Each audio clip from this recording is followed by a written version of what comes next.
दोस्तों, यह कहानी संकल्प, बल व रचनात्मकता को लेकर है, जो हमें सफल बनाने की सीख देती है। एक बार संकल्प, बल व रचनात्मकता में इस बात को लेकर विवाद हो गया कि सफलता का श्रेय किसे मिले। तीनों स्वयं को सबसे महत्वपूर्ण बता रहे थे। अंततः यह तय हुआ कि विवेक की शरण में चलकर न्याय कर लिया जाए। विवेक ने समाधान करने के लिए तीनों को अपने साथ चलने को कहा और अपने हाथ में एक टेढ़ी कील व हथौड़ा ले लिया।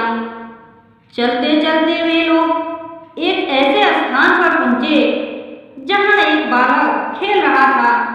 विवेक ने बालक से कहा, पुत्र, यदि तुम इस टेढ़ी कील को हथौड़े से ठोक कर सीधा कर दो तो मैं तुम्हें पुरस्कार दूंगा। पुरस्कार का नाम सुनकर बालक की आंखें चमक उठी। वह संकल्प पूर्वक कील ठोकने का प्रयास करने लगा, परंतु कील सीधी होना तो दूर, उससे हथौड़ा हिला भी नहीं।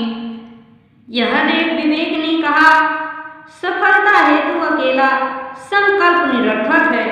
अब विवेक उन्हें लेकर आगे चला तो एक श्रमिक सोता हुआ मिला। विवेक ने उसके सम्मुख भी वही शर्त रखी, परंतु श्रमिक थोड़ी देर पहले ही परिश्रम करके सोया था। उसने हथौड़े को एक तरफ रख दिया और बोला, उसे पुरस्कार की कामना नहीं है, वह इस समय आराम करना चाहता है। विवेक ने निष्कर्ष निकाला, केवल बल भी सफलता हेतु पर्याप्त नहीं है।